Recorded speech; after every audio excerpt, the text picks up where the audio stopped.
Hey guys, it's Amanda over at AmandaReads, and let's talk a little bit about this Babysitters Club challenge, shall we? So I've decided to try and read all 131 Babysitters Club books before the end of 2022. I don't really think I'm going to be able to do it, but we're just going to see how far I can get.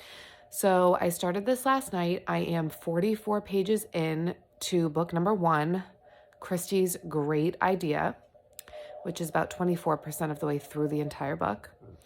I have the first and second book borrowed from the library, so I think I'm going to see if I have to either request number 3, like to be on the wait list, or if it's available. A lot of these are on hold, so I'm thinking I'm not the only one who's reinvesting themselves into the Babysitters Club series. But luckily for me, I have access to all 131 through Overdrive. So that's great. And if I somehow manage to finish all 131, I am going to be reading the extra books. I forget what they're called. But there's more books about the characters from the series, the spin-off series. So yeah, I'm going to read a little bit more of book number 1 and I will update you in a little bit. This book has 4 main teenage girl characters. So we have Christy, we have Marianne. They're like BFFs. They've known each other since they were little. And then there's Claudia, who they've also known since they were little, but she's kind of like maturing faster than they are, so they don't have as much in common with her. They don't really hang out, the 3 of them, that much, but they kind of hang out with each other one-on-one. But Christy and Marianne are like the legit BFFs. And then we have the new girl, Stacy.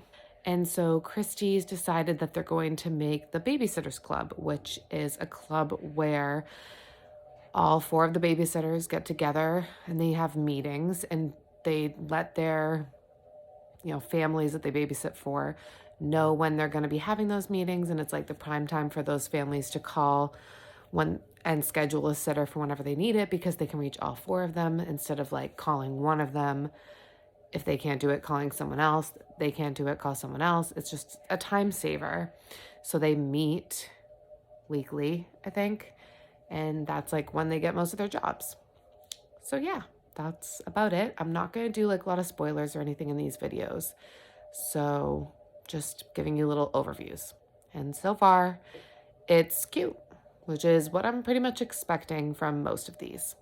All right, I will talk to you in a little bit. Okay, I'm only on page 51, but the way that Christy treats her mom's boyfriend, the audacity. She's a little bee. I'm not sure if I'm a kid, if I'm supposed to be relating to her horrible behavior and being totally justified, girl, or if I'm supposed to be you're a bee. I'm not really sure what Anne M. Martin's looking for from me, but right now I'm not loving it. Just had to throw that out there. I'm 84 pages in, which is 51% through the book. Nothing too exciting happening. No conflict yet. We'll see what happens. Okay, so I just finished book number 1, Christie's Great Idea. I'm not rating these, but I will say that there really wasn't much that happened. It was very short. It was 157 pages, and it read really quickly.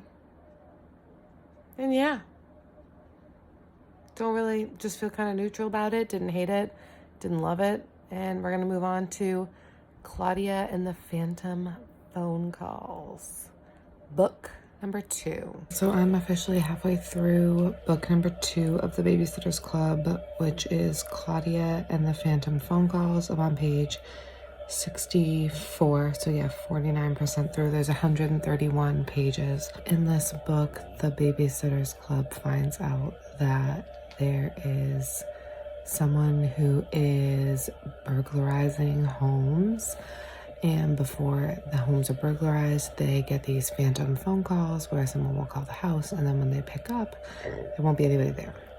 So the girls are starting to experience this, when they're babysitting, and the burglar is thought to be potentially moving towards where they live. So they're trying to figure out if they really are about to be the next victims or if it's just all a coincidence. Hey guys, it's Amanda, and I'm coming to you with an update. I finished number 2, which was Claudia and the Phantom Phone Calls, last night.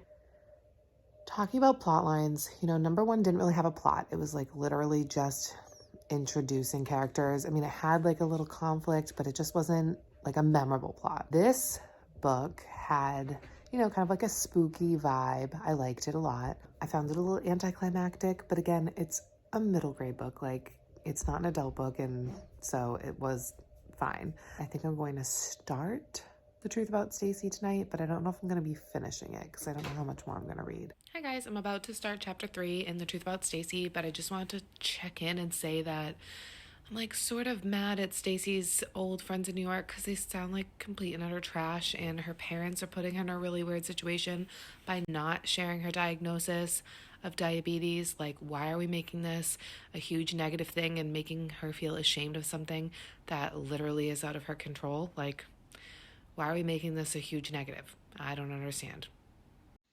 So I just finished book 3, The Truth About Stacy, and at the end I read the author's note. Anna Martin chose to have a character with diabetes who, understood it in a positive way and owned it. I'm not quite sure I agree with how the people around her accepted it and like all she had to go through to get them to just like understand, but I do think it's an important story to tell. I think it's an important aspect, and I can appreciate it. And I know that she said that a lot of people have messaged her saying that it made a big difference in their lives. So that is definitely something that's really important. I still have book 4. I'm on the waiting list. I'm the first person on the waiting list. There's only 1 copy available from Boston Public Library, which is where I have to be getting these books because my town library does not have access to them.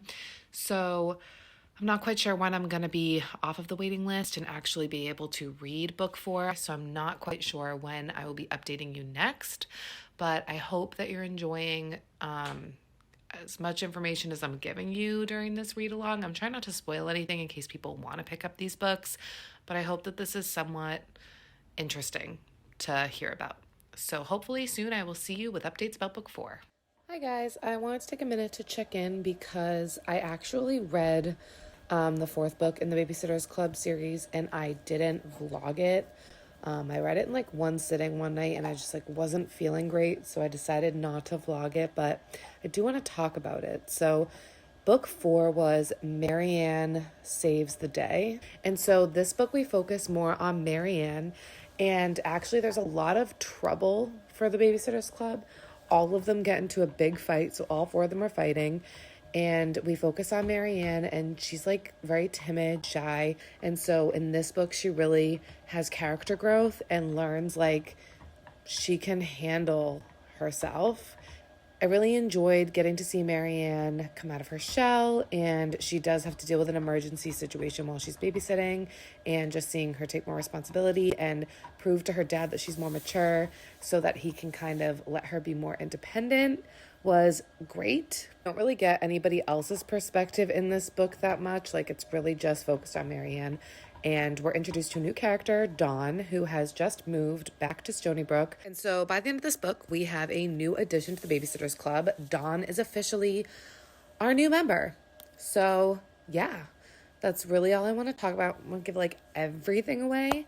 But I actually really enjoyed this installment of the series, and I have just gotten book number 5 as of last night. I came off the wait list, so I will be updating you guys when I get to that.